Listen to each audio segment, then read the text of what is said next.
नमस्कार, आर्या न्यूज देख रहे हैं आप। मैं हूं आपके साथ पल्लवी सिंह। मध्य प्रदेश और छत्तीसगढ़ बुलेटिन की शुरुआत करते हैं। देवास से शुरुआत करेंगे, जहां पर जिले में नेमावर में 2 दिनों की सतत बारिश के चलते नेमावर में नर्मदा का जलस्तर काफी ज्यादा बढ़ गया है।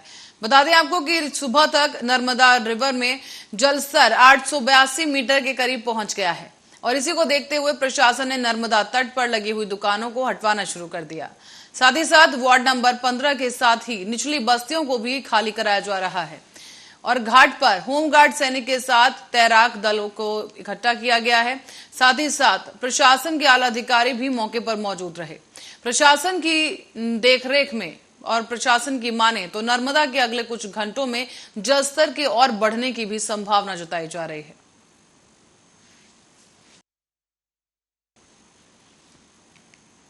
और करते अगली खबर की ओर। छत्तीसगढ़ में मैनपुर ब्लॉक के अमलीदपुर में कांग्रेस संगठन चुनाव के लिए जब डीआरओ और बीआरओ पहुंचे तो उन्होंने सामने से शक्ति प्रदर्शन जारी किया। बताया जा रहा है कि शक्ति प्रदर्शन का यह नजारा देखा गया, जहां 500 से ज्यादा संख्या में ब्लॉक भर से कार्यकर्ता जुटे थे।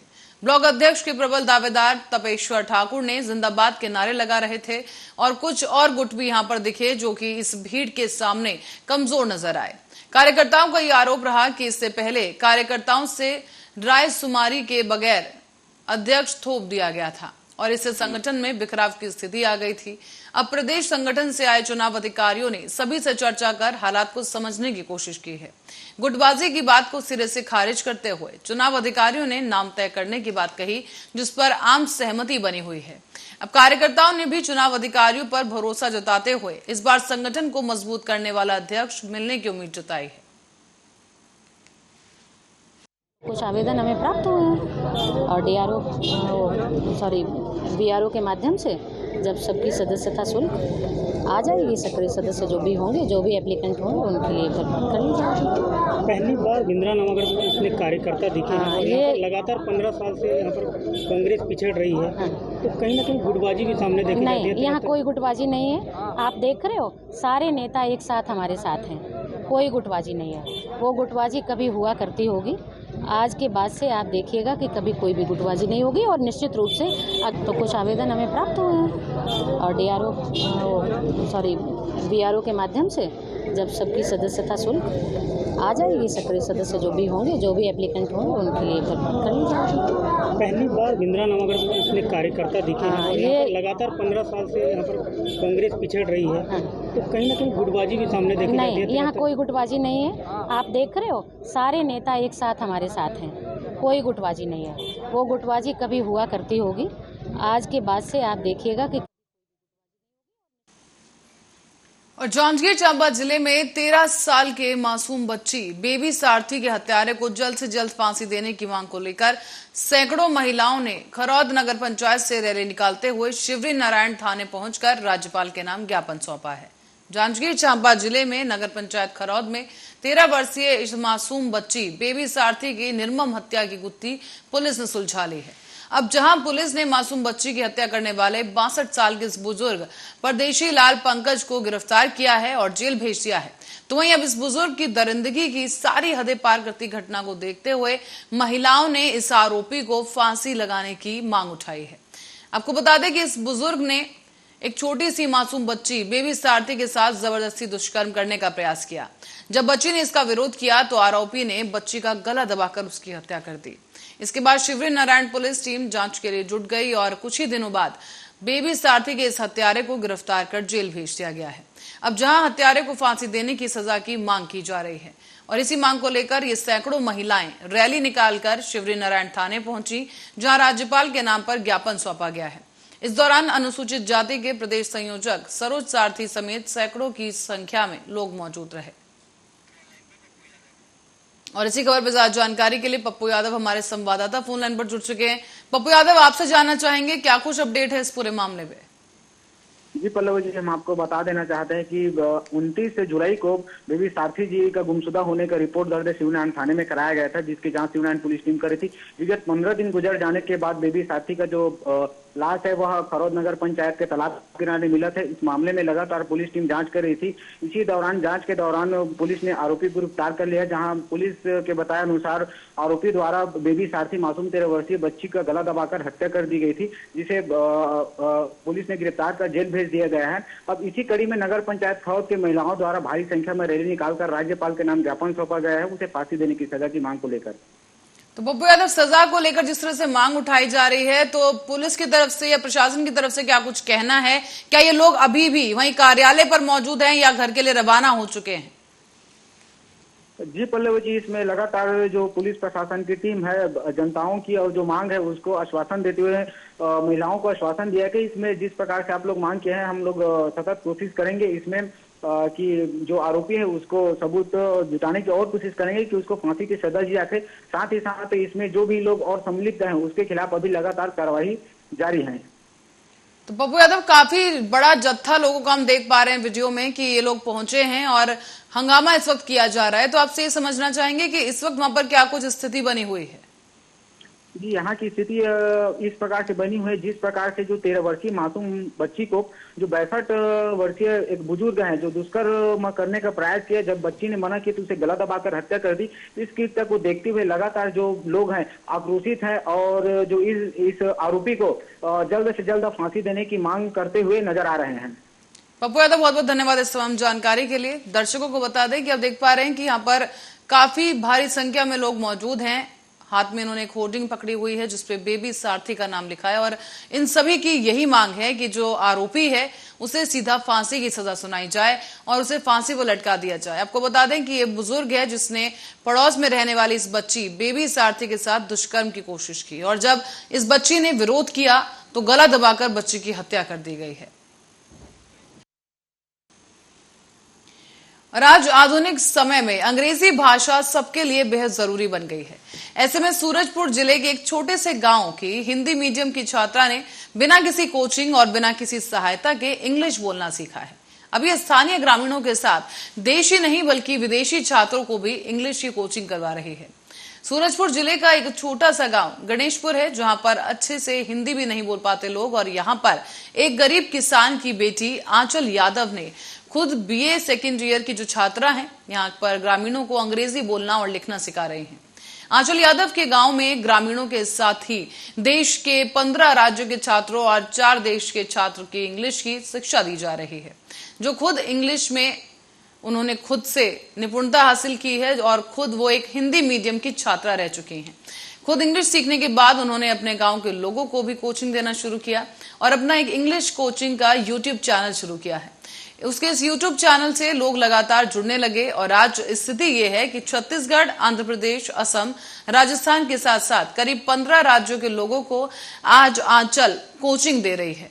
इतना ही नहीं बल्कि ऑस्ट्रेलिया, दुबई समेत 4 ऐसे देश भी हैं जहां पर छात्रों को इंग्लिश स्पीकिंग का कोर्स करने के लिए वो आ रहे हैं और आंचल कई लोगों से फीस लेती रहती है तो कहीं कई लोगों को मुफ्त में भी शिक्षा दे रही है। तो ये आइडिया रैंडमली आया, किसी ने दिया नहीं, बट ऐसे कोविड-19 स्टार्ट हुआ तो मैंने सोचा कि नहीं, कुछ तो करना चाहिए, कुछ सीखना चाहिए इस लॉकडाउन में। तो मैंने सब तरफ देखा, मेरे फ्रेंड्स लोग कोई सिलाई सीख रहा है, कोई और सीख रहा है, तो मैंने सोचा नहीं, कुछ अलग करना चाहिए। तो मैंने इंग्लिश स्टार्ट किया सीखना। फिर धीरे धीरे मैं पहले तो यूट्यूब वगैरह से सीखी। मैंने आज तक कभी भी कहीं से भी इंग्लिश की कोचिंग नहीं ली है, सिर्फ यूट्यूब से सीखा है जितना भी सीखा है। एंड आज भी मैं सीख भी रही हूँ और सिखा भी रही हूँ। मैं ऐसा नहीं कह सकती कि मैं एकदम परफेक्ट टीचर हूँ, मैं सीख भी रही हूँ और सिखा भी रही हूँ। तो कहाँ से आप अभी सीख रही हैं? यूट्यूब से ही।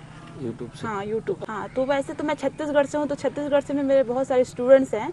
एंड छत्तीसगढ़ से इंडिया के बहुत सारे स्टेट्स है, like UP, Bihar, Uttarakhand, Himachal Pradesh and Karnataka, north part, east west, सब साइड से मेरे। एंड फॉरेन से भी है मेरे, जैसे दुबई, पाकिस्तान, ऑस्ट्रेलिया जैसे कंट्री से भी हैं स्टूडेंट्स मेरे। एंड और छत्तीसगढ़ के मुख्यमंत्री भूपेश बघेल के पिता और अखिल भारतीय कुर्मी महासभा के राष्ट्रीय अध्यक्ष नंद कुमार बघेल ने कहा है कि स्वास्थ्य मंत्री टीएस सिंहदेव आधा अधूरा इस्तीफा न दे। अगर सरकार में नहीं रहना है तो पूरी तरीके से इस्तीफा दे दे। सिंहदेव को प्रदेश सरकार पसंद नहीं है तो पूरी तरह से इस्तीफा देकर अलग हो जाना चाहिए। उन्होंने आगे कहा है कि उनको एक बात मंजूर है लेकिन दूसरी बात मंजूर नहीं। इस तरह का इस्तीफा गलत है और दरअसल नंद कुमार बघेल कोरिया जिले के प्रवास पर आए थे। इसी दौरान उन्होंने मनेन्द्रगढ़ में रेस्ट हाउस में टीएस सिंहदेव के पंचायत विभाग छोड़ने पर मीडिया को यह बयान दिया है। मीडिया से इस दौरान चर्चा भी की गई और चर्चा के दौरान नंद कुमार बघेल ने एक वर्ग विशेष के खिलाफ विवाद बयान टिप्पणी भी कर दी है। उन्होंने एक वर्ग विशेष को संबोधित करते हुए कहा कि वो हमें अछूत मानते हैं, उनका पैर पड़ना पड़ता है और वो विदेशी हैं और 6000 साल पहले रूस साइबेरिया से आए हैं। वो गाय का दूध नहीं पीते, वो रस पीते हैं। गाय का रस पीने वालों से हम नफरत करते हैं, जैसे गौरस से गॉडसे हैं और गॉडसे ने महात्मा गांधी की हत्या की थी। गोली लगने के बाद गांधी जी ने गॉडसे के लिए कहा था कि उसे फांसी नहीं देनी चाहिए, लेकिन सुप्रीम कोर्ट ने उन्हें फांसी दी। आपको बता दें कि नंद कुमार बघेल भले ही मुख्यमंत्री भूपेश बघेल के पिता हैं, लेकिन दोनों के विचार मिलते नहीं हैं। सीएम भूपेश बघेल कई बार सार्वजनिक रूप से इस बात की भी घोषणा कर चुके हैं।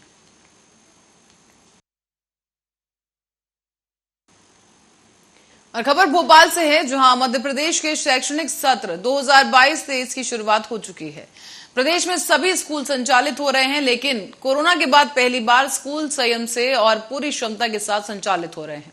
ऐसे में इस बार बच्चों पर पढ़ाई को लेकर प्रेशर ना बढ़े, इसी को लेकर मध्य प्रदेश बाल आयोग काफी सख्त नजर आ रहा है।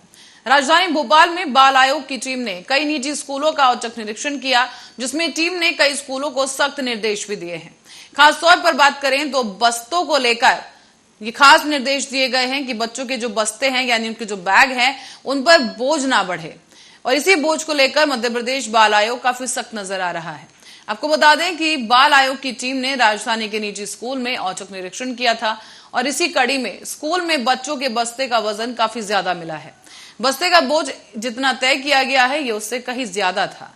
ऐसे में बाल आयोग ने स्कूलों को सख्त निर्देश दिए हैं कि बच्चों के बैग का वजन ज्यादा नहीं होना चाहिए।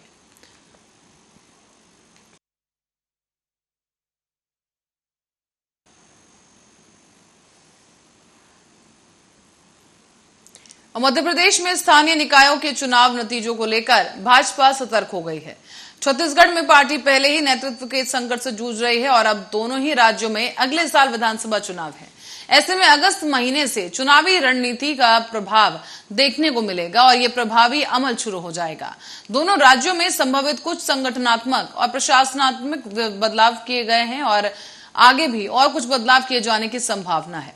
अब भाजपा नेतृत्व ने हाल ही में लंबे समय से पूर्वोत्तर में काम कर रहे अजय जामवाल को मध्य प्रदेश और छत्तीसगढ़ का क्षेत्रीय संगठन मंत्री बनाया है। इससे यह साफ हो गया है कि भाजपा नेतृत्व अब दोनों राज्यों में मजबूती के साथ चुनाव लड़ने की तैयारियों में संगठनात्मक मजबूती पर खासा जोर देने जा रही है। मध्य प्रदेश और छत्तीसगढ़ 2000 से पहले एक ही राज्य था और इसीलिए दोनों ही राज्यों का संगठनात्मक ढांचा लगभग एक जैसा ही है। इसलिए ग्वालियर चंबल क्षेत्र में ज्योतिरादित्य सिंधिया के भाजपा में आने से आंकड़ों में तो भाजपा मजबूत हुई है, लेकिन नेताओं के आपसी टकराव भी काफी बड़े हैं। इसी को लेकर उसे हाल ही में कुछ चुनावी नुकसान भी हुआ और पार्टी को सबको एक साथ रखना एक बड़ी चुनौती हो रहा है। और राष्ट्रपति चुनाव में क्रॉस वोटिंग को लेकर अब मध्य प्रदेश में सियासत भी शुरू हो गई है। बीजेपी ने द्रौपदी मुर्मू के पक्ष में वोटिंग करने वाले विधायकों को बधाई दी, जबकि अब इस मामले में प्रदेश के गृह मंत्री और राष्ट्रपति चुनाव में बीजेपी की तरफ से प्रभारी रहे नरोत्तम मिश्रा की एंट्री हो गई है। उन्होंने कांग्रेस में प्रदेश अध्यक्ष कमलनाथ को प्रदेश अध्यक्ष पद से इस्तीफा देने की सलाह दी। नरोत्तम मिश्रा ने जब विधायकों की क्रॉस वोटिंग को लेकर सवाल उनसे किया गया तो उन्होंने कहा है कि कमलनाथ से अपने विधायक नहीं संभल रहे, बार बार विधायकों की टूटन हो रही है। और नरोत्तम मिश्रा ने यह भी कहा कि राष्ट्रपति चुनाव में कमलनाथ ने कांग्रेस विधायकों के ईमान पर सवाल उठाकर उनको बिकाऊ बता दिया था, इसीलिए अंतरात्मा की आवाज पर कांग्रेस विधायकों ने क्रॉस वोटिंग कर दी। अब जर्जर होती कांग्रेस, यह आखिरी में उस पर आखिरी कील थी और इसीलिए कमलनाथ जी को प्रदेश कांग्रेस अध्यक्ष पद से इस्तीफा दे देना चाहिए। और क्या कुछ कहा गया आप भी सुनिए। आजादी के इतिहास में कोई जनजाति की महिला राष्ट्रपति बन रही है, वोट करो। मेरी नहीं मानी तो विधायकों ने उनकी नहीं मानी। हालात इस तरह की हो गई है कि सर्वाधिक हमारे उत्तर भारत में नंबर 1 पे आ गया हमारा मध्य प्रदेश और कांग्रेस को क्रॉस वोट का सामना करना पड़ा। मैं तो मांग करता हूं कमलनाथ जी से कि ये चौथा हो गया 5वां।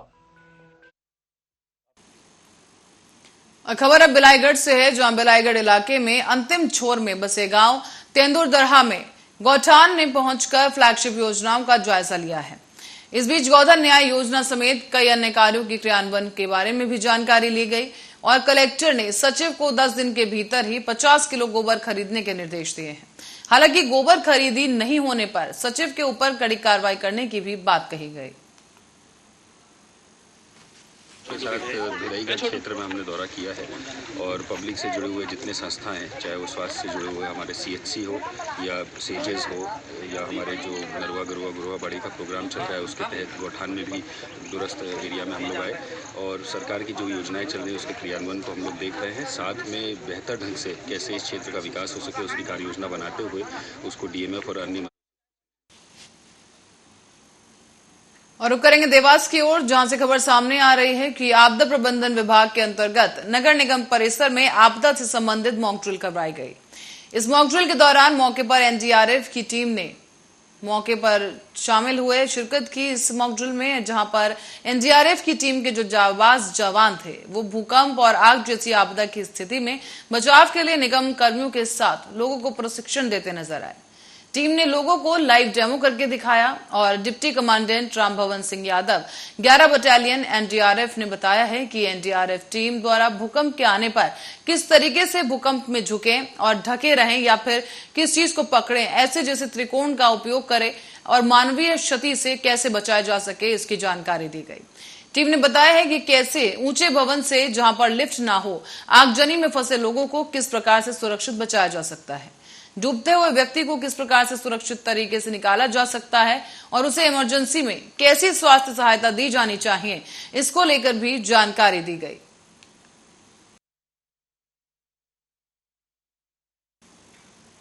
और भोपाल में मध्य प्रदेश में मिलाकर लगातार बारिश का सिलसिला जारी है। बारिश के चलते सभी नदी और नाले उफान पर हैं, जिसके दौरान अब प्रदेश के कई डैमों के गेट भी खोल दिए गए हैं। राजधानी भोपाल के तवा डैम के साथ साथ ओमकारेश्वर सहित कई डैमों को गेट खोल दिए गए हैं और आज भी मौसम विभाग ने प्रदेश में भारी बारिश का अलर्ट जारी कर दिया है। कल भी प्रदेश में कई जिलों में झमाझम बारिश हुई है, जिससे प्रदेश की नदियां उफान पर हैं। नर्मदा नदी के किनारे बसे सभी गांवों को भी अलर्ट कर दिया गया है। मध्य प्रदेश में झमाझम बारिश का दौर जारी है और इसी बीच मौसम विभाग ने मध्य प्रदेश में भारी बारिश से अति भारी बारिश होने का अलर्ट जारी किया है। इस बीच आपको बताते चलें कि 6 संभाग के जिलों के साथ साथ 10 अन्य जिलों में भी भारी बारिश के आसार जताए जा रहे हैं। और आपको बता दें कि इन संभागों में शहडोल, सागर, नर्मदापुरम, भोपाल, चंबल और ग्वालियर जैसे संभाग शामिल हैं। इन जिलों में प्रशासन ने लोगों से सावधानी बरतने की भी अपील की है। और इसी खबर के साथ ही बुलेटिन में फिलहाल के लिए इतना ही। आप बने रहे हमारे साथ, देखते रहे आर्या न्यूज।